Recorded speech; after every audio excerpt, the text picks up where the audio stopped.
Bueno, y para terminar, nos tenemos a Nicolás Diana y Federico Tea, que van a romper un poco con el esquema, que ya es su costumbre, y van a hacer una especie de debate particular, un subdebate, ¿sí? Nicolás Diana es abogado, especialista en Derecho Administrativo y Administración Pública por la Universidad de Buenos Aires, es docente de esta facultad y en la Facultad de Ciencias Sociales de la UBA, es profesor de la Escuela del Cuerpo de Abogados del Estado de la Procuración del Tesoro, especialista en Derecho Administrativo de la Universidad Nacional de La Matanza, docente en la especialización, perdón.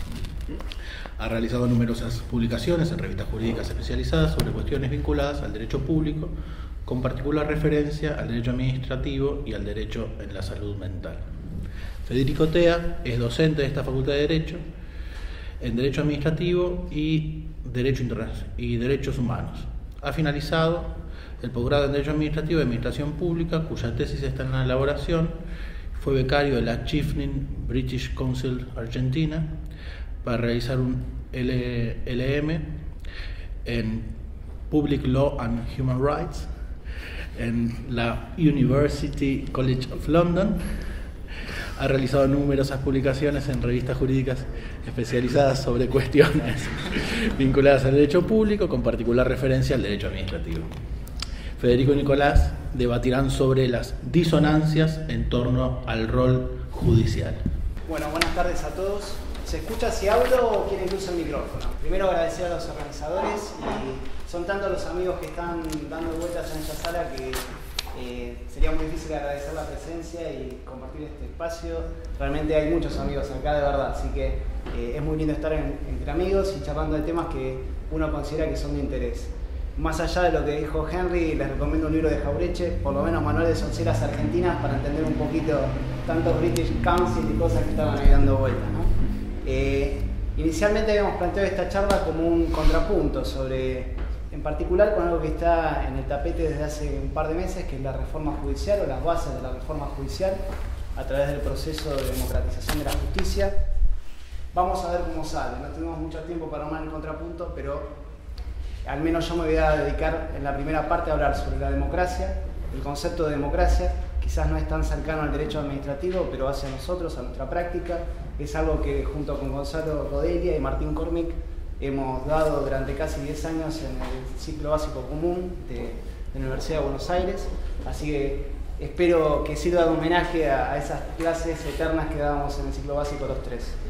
Bueno, inicialmente quería tomar las palabras de Benjamín Cardoso en un libro que se llama Crecimiento del Derecho, escrito allá por 1924. Benjamín Cardoso decía: siento muy profundamente que gran parte del cuestionamiento hacia nuestros jueces y que muchas de las deficiencias en la prestación del servicio de justicia tienen su origen en falsas concepciones o en la alteración y variación de las mismas, sobre los límites del Poder Judicial, la esencia de la función jurisdiccional y la naturaleza del proceso judicial.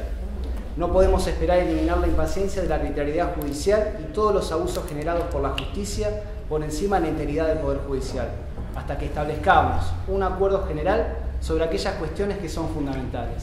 Quizás parte del objetivo de esta ponencia conjunta es empezar a discutir cuáles son esas bases fundamentales de la justicia, de qué hablamos todos los días cuando hablamos de justicia. Tomando a Prosper Well, cuando se planteaba qué es lo que hago yo todos los días cuando hago derecho administrativo, bueno, acá es qué es lo que hago yo todos los días como abogado cuando voy a la justicia, cuando voy a un tribunal y le pido que resuelva un caso frente a una divergencia o una controversia entre particulares o frente al Estado. En cada pleito judicial, aparentemente particular y egoísta, Memora Nieto citando a von Jering, se debate todo el orden social. Cuando en una controversia judicial lo que se discute es la validez constitucional de una norma emanada de alguno de los poderes o de los otros poderes del Estado, la decisión de nuestro sistema jurídico excede la mera disputa privada o particular o de grupo de particulares frente al Estado. En realidad, la declaración de constitucionalidad, y esto no es nada nuevo, es un acto de suma gravedad institucional que debe ser considerado la última ratio del orden jurídico. Lo ha dicho históricamente la Corte Suprema de Justicia de la Nación. Nada original hay en esto, por lo menos en lo que estoy diciendo. Sin embargo, en especial a partir de la década del 90, la Argentina ha atravesado de alguna manera un fenómeno muy interesante, que de algún modo me gusta calificarlo como la inversión del principio de la presunción de constitucionalidad de las normas. Esto podría ser así por muchas causas, tanto políticas, históricas, sociales, como culturales, pero en particular gracias a la conjunción y a la influencia que los medios de comunicación y los operadores jurídicos poseen en la deformación del imaginario colectivo y la idea sobre el poder y la democracia. Es común, y a diario lo vemos, lo leemos y lo escuchamos, que a los ojos de la sociedad y de los medios de comunicación, todo lo que proviene del Estado en sentido lato es criticable, censurable y con sospecha de corrupción, a la par de señalarse con gran soltura su anticonstitucionalidad. Pero, cuando como profesionales del derecho nos referimos con mucha ligereza en el lenguaje a que la justicia es buena o mala, no hacemos sino, primero, contribuir al descrédito de uno de los poderes del Estado. Segundo, soslayar que quienes contribuyen y argumentan en los casos judiciales somos nosotros, los abogados. Y tercero, renegar de una responsabilidad social compartida con esa misma justicia que criticamos. La idea de justicia, según Alf Ross, es una idea clara y simple, dotada de una poderosa fuerza motivadora. Por todas partes parece haber una comprensión instintiva de qué es lo que entendemos justo o injusto. El poder de la justicia es grande. Luchar por una causa justa fortalece y excita a una persona, como también lo hace potenciado respecto a un colectivo social determinado, en este caso la Argentina. Pues bien, el inicio de cualquier acción judicial, como recordaba el doctor Osvaldo Guglielmino, traduce el fracaso del derecho como medio técnica de control social o de orden social justo, ya que todo pleito es una derrota en sí mismo, incluso cuando en él se alcanza la máxima justicia posible, y aun cuando el proceso se desarrolle con la mayor eficiencia y celeridad posibles.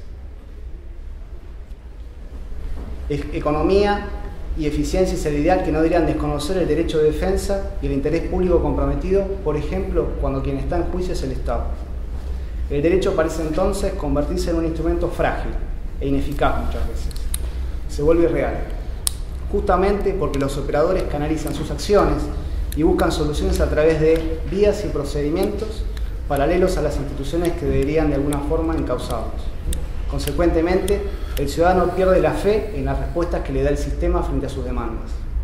Esta fragilidad en el funcionamiento de nuestras instituciones democráticas, originada principalmente por nuestra propia incapacidad social, es la prueba cabal del fracaso actual que tiene el derecho administrativo argentino como técnica de realización del hombre en comunidad. Cuando de la presunción de constitucionalidad de las normas hablamos, estamos olvidando una ficción que colabora en la seguridad jurídica y en la paz social. ¿Qué es el derecho sino una ficción utilitaria? Todo el entramado jurídico se construye a través de ficciones que son más o menos útiles, y todas ellas colaboran, en mayor o menor grado, al sostenimiento del Estado. El derecho juega aquí un rol fundamental. En tanto organiza el Estado, lo legitima frente a la sociedad y después constituye una garantía frente a los abusos del Estado. La presunción de constitucionalidad de las normas se integra, por tanto, en el conjunto de ficciones que conforman el Estado de Derecho, con un rol fundamental en lo que refiere tanto a la validez y a la eficacia de las normas creadas en el Estado, con base a requisitos adjetivos y sustantivos que se presumen iuris tantum cumplidos en un régimen democrático. Parafraseando al máximo tribunal, la democracia es constitucional y por ello la función de la Corte debe dirigirse a garantizar la vigencia de principios regulativos del modo en que se expresan las mayorías. El escrutinio judicial de los procedimientos, reglas formales y materiales, resulta esencial para robustecer las prácticas democráticas. Y el cumplimiento de los principios que constituyen el núcleo del Estado de Derecho, en lo que orienta a una sociedad y a los poderes constituidos, incluyendo a ellos al Poder Judicial, hace una expresión madura y plural, mientras que su apartamiento condena, de algún modo, en el futuro, a repetir un pasado que se desea mejorar. Los argentinos estamos acostumbrados a criticar al otro, especialmente al Estado, olvidando que formamos parte de él. Pretendemos una justicia del primer mundo, siempre que la sentencia que finalmente se dicte no sea en contra de nuestros intereses o el de nuestros clientes. Ni hablar de parte de la doctrina que escribe a favor de determinados intereses sectarios, olvidando su responsabilidad al tiempo de deformar opinión. Achaques que también incluyen al máximo tribunal en etapas muy oscuras de nuestro pasado institucional. La lista puede seguir sin pausa hasta el cansancio, y se podría vincular con un estado de anomia permanente en el cual los operadores políticos y jurídicos y los medios de comunicación, también como operadores, han contribuido en mayor o menor medida a su crecimiento y conformación. Para ello me remito a las onceras 37 y 38 de Jauretche, en el libro que cité al principio. La vida social, señalaba Nino, no puede separarse fácilmente de la institucional. Ambas esferas de la vida colectiva están imbricadas de diferentes modos. Las instituciones generan, para ser aplicadas a la vida social, normas, y la nomia interinstitucional se proyecta en la interacción no política de los ciudadanos y también de nuestros gobernantes. El sistema o subsistema jurídico ha perdido desde hace años la posibilidad de autorregenerarse y contestar en forma eficiente las demandas que en los tiempos actuales se le generan diariamente, la denominada autopoiesis de Niklas Luhmann. Pero también desde los medios y la doctrina se reclama de la democracia argentina respuestas. Es así que lo que está en crisis en Argentina desde hace años no es el derecho, no es la justicia, sino la democracia. Cuadra preguntarse entonces, ¿qué representa la democracia para el derecho argentino? ¿Qué valor tiene la democracia para el ciudadano argentino? ¿Y quiénes asumen realmente el costo y la responsabilidad de vivir democráticamente? La democracia como tal es un concepto nuevo para nosotros y nuestros juristas, quienes han vivido, padecido y efectuado su lucha por el derecho en un escenario plagado de rupturas sociales, económicas y políticas, donde el valor de nuestras instituciones, en particular de la Constitución, han pasado a estar en un segundo plano, frente a administraciones de iure y usurpadoras que han destronado sin mayores inconvenientes la supremacía de la ley fundamental por la supremacía del interés particular. Los argentinos somos la prueba cabal de la caída de un régimen autoritario o totalitario puede suscitar emociones muy intensas, tanto positivas como negativas. A su vez, que toda transición puede provocar furiosas emociones de venganza o retribución. El pacto formal o ficcional de toda nación en la República Argentina ha estado ausente durante muchos años, siendo que la mayoría que accedió al poder, sea por vías institucionales o violándolas, ha optado por no pensar en consolidar la unión nacional, ni afianzar la justicia, sino por caprichos efímeros de la cultura al vacío político e institucional. Desde otros sistemas jurídicos y también desde la Argentina, se ha asociado la democracia a nuestra liberación de las cárceles de la ignorancia, de la dependencia, la tradición y el derecho divino, gracias a la unión de la razón, el crecimiento económico y la soberanía popular. Podemos definir también la democracia como un conjunto de garantías contra el ascenso o el mantenimiento en el poder de dirigentes contrarios a la voluntad de la mayoría. En este mundo globalizado, donde los intereses políticos de la sociedad se discuten en el mercado o en Twitter y viajan a la velocidad de la información, la democracia parecería subsumirse en este mercado, donde el ciudadano es un cliente o consumidor. Y aquí hay dos aspectos que se distinguen en la modernidad política: el Estado de Derecho y la idea de soberanía popular. No diríamos nada nuevo si nos remitimos a que la Revolución Francesa introduce en el pensamiento político occidental dos principios que son capitales en la democracia: el principio de la legalidad de la acción de los poderes públicos y, en segundo lugar, el principio de la libertad, ambos interrelacionados en el artículo 4 de la Declaración de los Derechos del Hombre y del Ciudadano de 1789, y ambos juegan un rol fundamental en la democracia y en la presunción de constitucionalidad de los actos de gobierno, tal como lo recuerdan García Interril y Tomás Ramón Fernández. Bernard Manin ha sostenido que la simple definición del gobierno representativo como gobierno de la discusión es profundamente inadecuada y disimula el hecho de que, en esta forma de gobierno, la discusión persuasiva cumple una función específica, que no es la de producir la decisión, ni necesariamente la de engendrar las proposiciones de decisiones, sino solamente la de producir el consentimiento en una situación en la que ninguna voluntad tiene por sí misma el derecho de imponerse sobre la otra. Así, el análisis de las prácticas y las disposiciones institucionales concretas sobre las que se basa el gobierno representativo muestra, por lo tanto, que, contrariamente a lo que afirman el sentido común y la ideología democrática, la democracia representativa no constituye la forma indirecta o mediatizada del gobierno por el pueblo. Este análisis hace también aparecer aquí lo que caracteriza, a nuestro criterio, positivamente la democracia representativa, el papel central que desempeña en ella el juicio de la colectividad. Y ese es un punto central del debate. Todo lo que atañe al gobierno de la comunidad puede ser controlado por el pueblo, y es también su responsabilidad, la del pueblo, la ausencia de control o juzgamiento, sus excesos y abusos. La inconstitucionalidad es un remedio extremo, nada nuevo bajo el sol, que solo puede operar cuando no resta posibilidad interpretativa alguna de compatibilizar la ley o una norma con la Constitución Nacional y los tratados internacionales que forman parte de ella, dado que siempre importa desconocer un acto de poder de inmediata procedencia de soberanía popular, o de la soberanía popular mejor dicho, cuya banalización no puede ser repúblicamente saludable. Ya concluyendo, el control de constitucionalidad no incluye el examen de la conveniencia o acierto del criterio adoptado por el legislador. Este examen de conveniencia o acierto de criterios recae sobre la sociedad en su conjunto y solo sobre los jueces cuando la vulneración constitucional realmente sea tal y no un cliché de pseudoactivismo judicial sin sentido.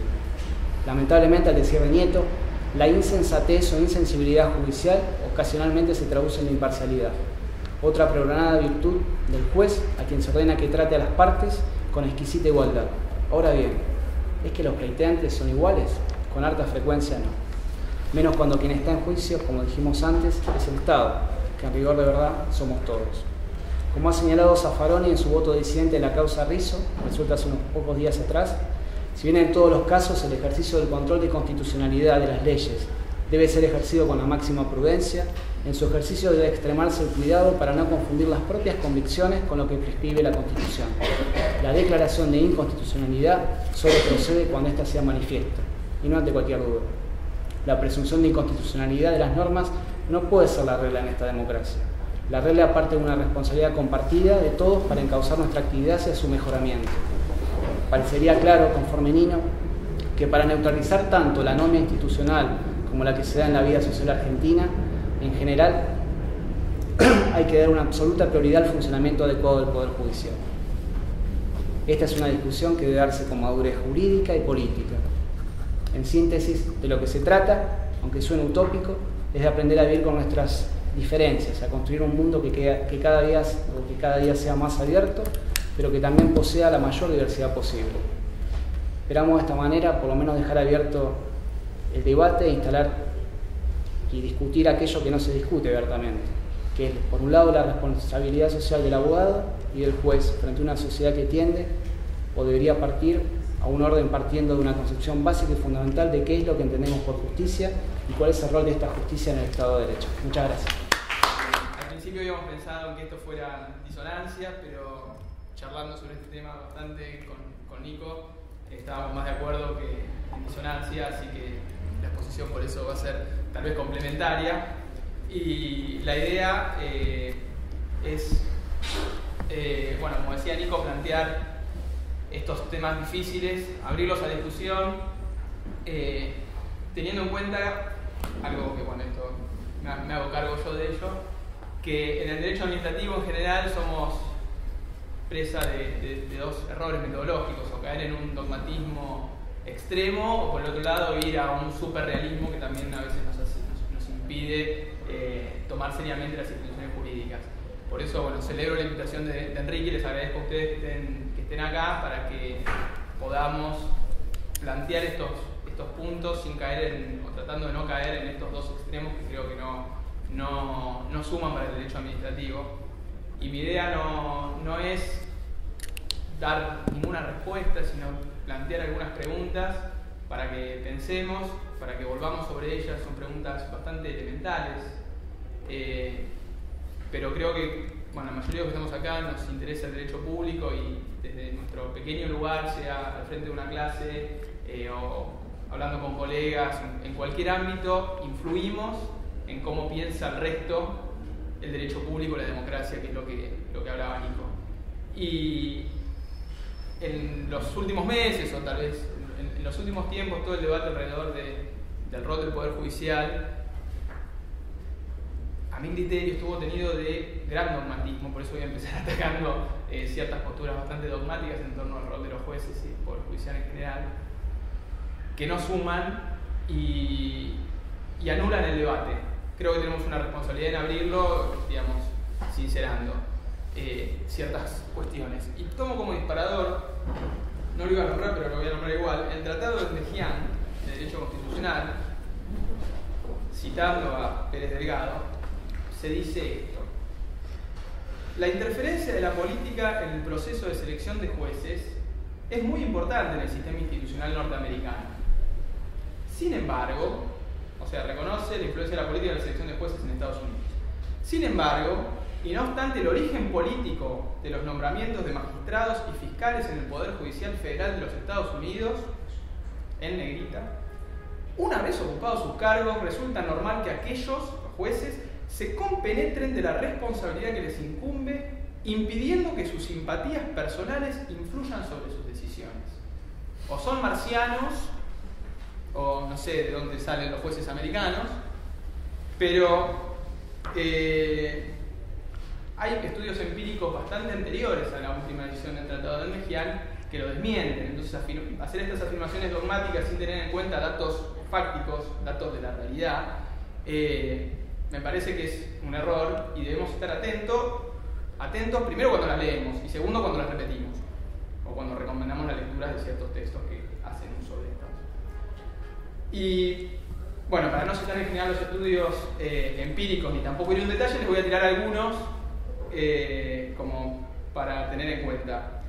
Uno de los primeros estudios empíricos sobre el comportamiento de los jueces lo condujo Sheldon Goldman entre 1965 y 1971.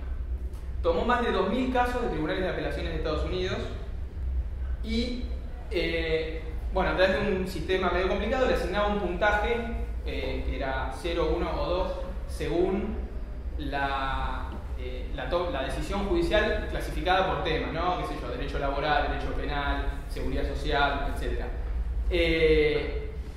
Y le ponía 0 si era más conservador, 2 si tenía más de 5 votos con una postura más progresista, o 1 si, bueno, tenía votos en los dos sentidos.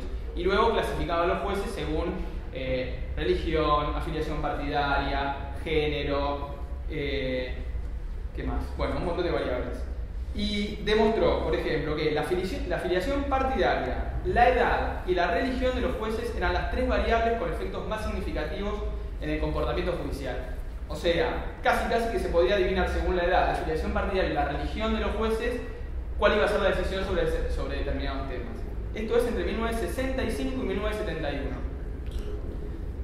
Un estudio más moderno de Cameron y Cummings entre 1971 y 1999 analizaron todos los casos sobre acciones afirmativas de los tribunales de apelaciones de Estados Unidos para demostrar el efecto de presión de pares, es decir, en un panel de 3 jueces, cómo afectaba las características personales o las simpatías personales, para volver a Pérez Delgado, de ciertos jueces en sus compañeros de panel. ¿Cuáles fueron los resultados de este estudio empírico? La diversidad racial y la diversidad de género aumentaba en un 35% más o menos la posibilidad de que el voto de los otros jueces fuera afirmativa en una acción, o sea, fuera a favor de una acción afirmativa. Es decir, si en un panel había 2 hombres y se agregaba una mujer, había más chances de que la votación fuera a favor de una acción afirmativa. Lo mismo si había 2 blancos y se agregaba a una persona de color negro, también aumentaban las chances. Había un efecto de presión de pares positivo. Y por otro lado, se demostró también en este estudio un efecto de presión de pares negativo en relación a la afiliación partidaria. Es decir, si había 2 conservadores y se agregaba un demócrata en el panel, era más probable que los conservadores extremaran todavía más sus posiciones y en casos que tal vez, estando 3 conservadores, hubieran votado a favor, votaban en contra porque tenían dado un demócrata. Que esto también, ahora no recuerdo, pero hay algún estudio más reciente sobre la deliberación de temas públicos y cómo en general cuando 2 personas ya tienen asunciones ideológicas muy firmes, el debate lo que hace, en lugar de llevar a cierto consenso, es extremar las posiciones y alejarlos todavía más. Este estudio parece demostrar también esto en los paneles de jueces de los tribunales de apelaciones de Estados Unidos. Y un tercer estudio, que es tal vez uno más reciente, de Epstein y Knight, que no es tan extenso en cuanto a estudio de campo, pero sí es interesante porque es un estudio de la Corte Suprema de Estados Unidos. Analizaron la correspondencia entre 1970 y 1980 entre los jueces de la Suprema Corte de Estados Unidos, que, bueno, ahí está reglamentado más o menos el sistema en la Corte Suprema Americana, cómo se mandan cartas a los jueces adelantando más o menos qué posición tienen sobre un caso, si lo van a escuchar o no, cuál es su posición inicial, después las cambian. Y este estudio lo que demuestra, a partir de ciertos casos y analizando toda esta correspondencia, es cómo la negociación política entre los jueces de la Corte de Estados Unidos hizo cambiar votos de tipos que votaban en contra y que a partir de cierta negociación con sus pares cambiaron su decisión jurídica, o que teniendo una postura de máxima, a partir de estas negociaciones bajaron un poco sus expectativas jurídicas y acomodaron su decisión judicial para lograr una mayoría más abultada y así de a poco ir progresando tal vez en sus intenciones de progreso del derecho, pero en términos políticos o ideológicos. Entonces, bueno, acá tiro una primera piedra acerca de la importancia que creo que tiene ver estos estudios empíricos que demuestran algo que entiendo que para ninguno de ustedes es nuevo, pero que parece que para muchos comunicadores sociales sí lo es, que los jueces no son la boca de la ley, ni que son técnicos jurídicos impermeables a su edad, a su género, a su religión, a su educación, a sus simpatías políticas. Es imposible predicar de los jueces esa abstracción del mundo o independencia del mundo. Todos tienen una ideología y un montón de condicionamientos que obviamente influyen en la toma de decisión judicial y que los tenemos que tener en cuenta a la hora de analizarlo y a la hora de analizar cómo queremos resolver nuestras controversias en una democracia, que es un poco lo que hablaba Nicolás. Voy a explicitar mi postura filosófica, si se quiere, o mi visión en general del derecho, que yo creo que hay respuestas correctas en derecho, incluso para los casos difíciles creo que sí hay una respuesta correcta. Lo que sí soy consciente es que es imposible que nos pongamos de acuerdo sobre cuál es esa respuesta. Y como diría Waldron, tenemos que asumir que el desacuerdo es un hecho. Nico decía, nos parece obvio a todos más o menos una noción cierta de qué es justo en un caso. A todos nos parece que es obvio, a todos nos parece que el resto tiene que compartir qué es lo que nosotros pensamos. Lo cierto es que el desacuerdo es un hecho y la democracia trata justamente cómo hacemos para resolver nuestras controversias más fundamentales. Y en ese punto, bueno, la regla de la mayoría juega un papel importante y el rol del Poder Judicial también juega un rol importante en cuanto al límite al poder de esa mayoría. El tema es dónde trazamos la línea divisoria o hasta dónde vamos a permitir que cierta minoría condicione las decisiones de otra mayoría. A lo que voy es, a veces no es tan importante el qué, de qué se decidió, qué se resolvió finalmente sobre un tema controvertido, sino qué proceso adoptamos para tomar esa decisión como sociedad. Y si la toma de decisiones de los jueces en general presenta estos problemas o estas condiciones que les acabo de mencionar con estos estudios empíricos, esto se agranda cuando hablamos de control de constitucionalidad, porque la brecha interpretativa que los jueces tienen a la hora de decir lo que dice la Constitución es enorme. Si yo les pregunto a cada uno de ustedes acá, ¿qué entienden por igualdad? O por, para tomar algunos de los temas que hablamos acá, expropiación o debido proceso, todos van a decir algo distinto, seguramente. A ver, 3 casos de la Corte, 3 ejemplos de la Corte. El caso Cha de 1991 comparado con ALIP de 2006, sobre la inscripción de la Cha en la IGJ y bueno, la ALIP de la IGJ también. Los mismos artículos de la Constitución, 15 años de diferencia, 2 decisiones totalmente opuestas. Montalvo, compararlo con Basterrica 4 años antes, o con Arriola, lo mismo, principio de reserva, o derecho a la intimidad, lo mismo, digamos, los fundamentos son los mismos. ¿Cómo puede ser que entiendan tan distintos los alcances de un derecho de otro? Bueno, justamente por la democracia, porque el desacuerdo, de nuevo, es un hecho, y tenemos que, creo que, sincerar esto y dejar de, tal vez nosotros no lo hacemos, pero sí en general se hace, decir, la Constitución dice esto. Bueno, ser un poco más humildes y decir, bueno, entendemos que se puede interpretar de esta manera, y plantear más preguntas que intentar dar respuestas. Creo que, bueno, eso sumaría más al debate democrático, porque estos son debates que van a quedar abiertos y que van a estar siempre, y a lo que podemos sumar nosotros es a que haya pluralidad de ideas en ese debate y no que se cierre a partir sobre todo de argumentos de autoridad. La Constitución dice esto, o, como tenemos ejemplos más recientes, los tratados de derechos humanos dicen esto. Punto, listo, se cerró. No, ahí es donde tiene que comenzar el debate. No, el debido proceso. Está bien, pero el debido proceso puede significar muchas cosas. Hay que ver los hechos del caso. No podemos invocar informes de la Comisión Interamericana de Derechos Humanos o fallos de la Corte Interamericana sin ver los hechos del caso concreto para fundar, ¿no?, cuestiones de derecho interno que tal vez no se ajustan al contexto de la decisión que estamos tomando y que lo que hacen, en vez de dar una respuesta, es cerrar la discusión, que es todo lo contrario a lo que una democracia exige. Cuando tenemos estos problemas fundamentales, lo que tenemos que hacer es abrir la discusión, no cerrarla con un argumento de autoridad. Y en ese sentido, algo que no tenía pensado, sobre lo que no tenía pensado hablar, pero que lo voy a tirar como una piedra, es que me da la impresión de que en los últimos años los derechos humanos están siendo utilizados como un argumento de autoridad para cerrar la discusión. Y es algo que me parece peligroso, por un lado peligroso y por otro lado que es contrario a la utilidad que le queremos dar a esa etiqueta tan prestigiosa que son los derechos humanos. El concepto de derechos humanos nació para otra cosa, o surgió para otra cosa después de la segunda posguerra. Y creo que últimamente se está haciendo un uso que va más allá de lo que el concepto, creo, para lo que el concepto debería ser usado. Pero bueno, eso es aparte. Y todo esto de la brecha interpretativa de los que tienen los jueces al interpretar la Constitución y de todos los condicionamientos o de todos los factores que condicionan la toma de decisión judicial,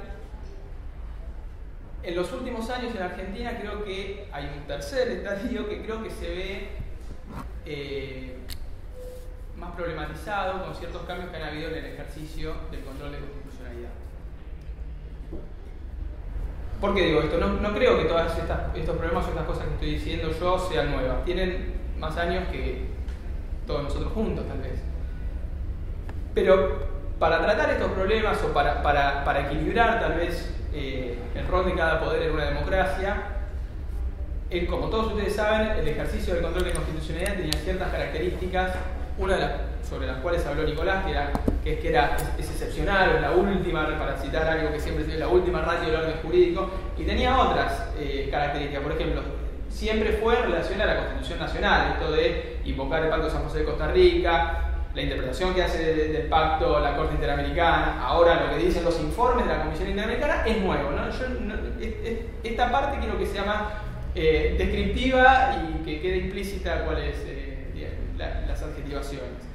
Siempre fue dentro de un caso concreto. Ahora, la noción de caso cambió mucho en los últimos 10 años, o si quieren desde la reforma para acá. En relación con esto, históricamente eran los efectos entre las partes, ¿no? Por eso el control difuso. Estamos hablando siempre de un sistema con el control difuso. Bueno, esto ya de que es interpartes, los casos de la reforma judicial muestran que ya los efectos pueden ser mucho más expansivos. Incluso cuando no está toda la representación que debiera haber habido en cuanto a las partes del proceso. A pedido de parte de la declaración de inconstitucionalidad, bueno, ya sabemos que no es más a pedido de parte. Hoy encontramos una ampliación de la legitimación, ampliación de los principios sobre los cuales se ejerce el control de constitucionalidad, ampliación de los efectos de la sentencia, ampliación de lo que dispara la posibilidad de ejercer el control de constitucionalidad y el carácter excepcional, porque ya no es en sentencias de fondo, análisis, ahora ya es en el marco de una cautelar, en un día, en un par de horas o a través de una acordada, digamos, cambió el esquema. Y no sé si es compatible con lo que nosotros entendemos que debería ser una democracia, que es un poco lo que plantea Nicolás. Es una pregunta, no estoy diciendo que no lo sea. Lo que me da la impresión es que no siempre somos conscientes cuando escribimos o cuando hablamos, o los jueces cuando toman decisiones, las implicancias en el sistema, ¿no? Mirado esto, no, ya, qué bueno, en este caso concreto, si bien como diría Gordillo, el derecho es una ciencia de casos particulares, a veces hay que ver las implicancias más generales y sobre todo los fallos de la Corte, que en general no deciden un caso concreto, sino que están mirando la película completa y dicen cosas para condicionar o para modificar el sistema. Creo que tenemos que pensar si todos estos cambios que operaron en el modo de ejercer el control de constitucionalidad en Argentina en los últimos años son compatibles con la democracia. Partiendo de esto que tal vez no todos compartan, que es que el desacuerdo es un hecho y que por más que pensemos que existe una respuesta correcta en derecho o en cuestiones morales, que es mi posición, tenemos que reconocer que es imposible que todos nos pongamos de acuerdo, que no existe ningún método para comprobar cuál es esa respuesta correcta y que por lo tanto nos tenemos que concentrar un poco más en el cómo tomamos nuestras decisiones que en encontrar y demostrarle a todos cuál es esa respuesta correcta. Para cerrar, en función de todo esto, creo que el rol de los jueces obviamente es político en gran medida. No quiero caer tampoco en el realismo que denuncié al principio, o sea, digamos, le doy importancia al análisis jurídico, creo que los jueces lo hacen, no voy a ser tan extremista en decir que los jueces toman todas las decisiones por simpatías políticas, pero sí tiene un peso político. Pero en los temas constitucionales, o los jueces constitucionales, para ponerle un calificativo, que en Argentina son todos, tienen un rol eminentemente político. Y para traer un tema de actualidad, que es el Consejo de la Magistratura, que fue importado de Italia, o de España, de Francia, donde existe esta distinción entre jueces ordinarios y jueces constitucionales. Los consejos de la magistratura en Europa no eligen a los jueces constitucionales ni hacen concursos para los jueces constitucionales. Eligen jueces de una democracia, de una burocracia estable, en la cual ellos ascienden y que están influidos por todos estos condicionamientos que yo les marqué, pero son más técnicos en algún punto. No tienen la discrecionalidad que otorga el ejercicio del control de constitucionalidad, que es mucho mayor por esta brecha interpretativa de la que hablábamos. Ese es un primer punto a considerar. El segundo punto es, bueno, y en estos lugares, ¿cómo eligen a los jueces constitucionales? Si tuviera un PowerPoint sería el cuadrito, pero lo voy a tener que leer, que es más aburrido. Francia, Consejo Constitucional creado en 1958. ¿Cuántos jueces tiene? 9. ¿Cuánto duran en su mandato? ¿Toda la vida? ¿30 años? No, 9 años duran. ¿Quién los designa? Presidente de la República y el presidente de cada una de las cámaras del Parlamento. Tipo de revisión judicial, obviamente concentrada. Acceso directo a los particulares, no pueden acceder, sino que se accede por reenvío de los otros jueces. Alemania, Tribunal Constitucional, creado en 1949, 16 integrantes, que está dividido en 2 cámaras, 2 senados con 3 cámaras cada uno. ¿Cuánto duran esos mandatos? 12 años. ¿Quién los elige? 8 el Bundestag, 8 el Bundesrat, que serían diputados y senado. También la revisión concentrada. Acá sí pueden acceder los particulares o se acceden en forma indirecta. Italia, Corte Constitucional de 1948. ¿Cuántos jueces? 15. ¿Cuánto duran en su mandato? 9 años. ¿Quién los elige? 5 el Presidente de la República, 5 el Parlamento en sesión conjunta de ambas cámaras, 5 las Supremas Magistraturas Ordinarias Administrativas. Revisión obviamente concentrada, no acceden los particulares, sino en forma indirecta por el reenvío de otros jueces. En España, Tribunal Constitucional del 78, ¿cuántos jueces? 12. ¿Cuánto duran? 9 años. ¿Quién los elige? 4 el Congreso, 4 el Senado, 2 el Gobierno y 2 el Consejo General del Poder Judicial. Obviamente concentrado y se puede acceder en forma directa o en forma indirecta por el reenvío de otros jueces. Esta es la elección de los jueces constitucionales, que son distintos a los jueces ordinarios, que en Argentina los jueces constitucionales son todos.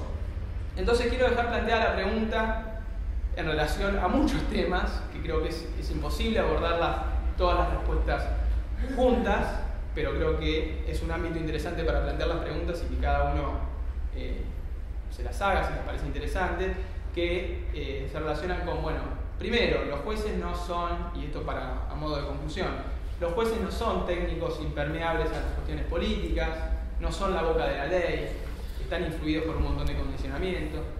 Cuando ejercen el control de constitucionalidad, su discrecionalidad es mucho mayor, y entonces tenemos que plantear la distinción entre un juez ordinario, para así decirlo, y un juez constitucional, que en Argentina son todos, que ejercen el control de constitucionalidad. Bueno, es un sistema de control de constitucionalidad difuso, y que la elección de estos jueces, o de jueces con este poder, tal vez no es del todo compatible con el modelo de democracia que queremos. Tal vez sí. Lo que me da la impresión a mí es que en los últimos meses esto no se discutió.